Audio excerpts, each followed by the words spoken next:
যখন এই আমি ঘোষণাটা দিয়েছি যে আমি বিসিবি ইলেকশন করব, অনেকে জেলা বিভাগ থেকে যাদের সাথে যা যা জিনিস হচ্ছে they reach out to me. এরকম না যে আমারই লোক আমারই প্যানেল, এরকম কিছু না। অনেকেই নিজের থেকে যোগাযোগ করে বলছেন যে ভাইয়া এভাবে হচ্ছে এভাবে হচ্ছে, এটা কি কিছু করা যায় নাকি।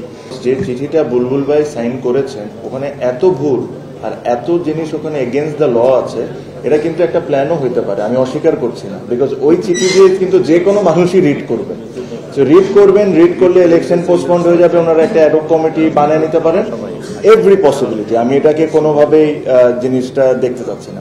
আমার এখানে আরেকটা কথা আছে যেটা আমি বলতে চাই, যে রিসেন্টলি আমি দেখেছি কোয়াপ থেকে 15টা ক্রিকেটারের নাম দেওয়া হয়েছে ক্যাটাগরি সি এর জন্য।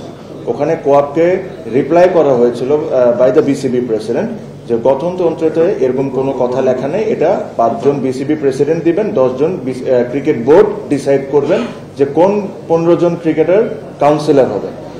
এখানে খুব সুন্দর করে উল্লেখ করছেন যে গঠনতন্ত্রের কথা।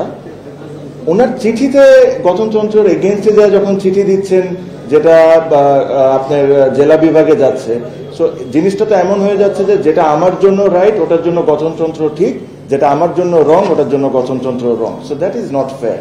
সো আমার কাছে মনে হয় যে এই জিনিসটাও দেখা উচিত। বিকজ আপনার ক্যাটাগরি সির যদি কথা চিন্তা করেন, ক্যাটাগরি সিতে যদি আ part of government is favouring one individual, he is securing 20 votes before the election.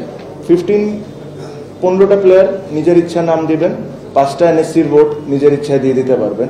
23টা ভোটের মধ্যে যদি 20টা আগের থেকে সিলেক্ট হয়ে যায় থাকে, তাহলে এখানে ইলেকশনটা কোন জায়গার থেকে হয়ে যাবে।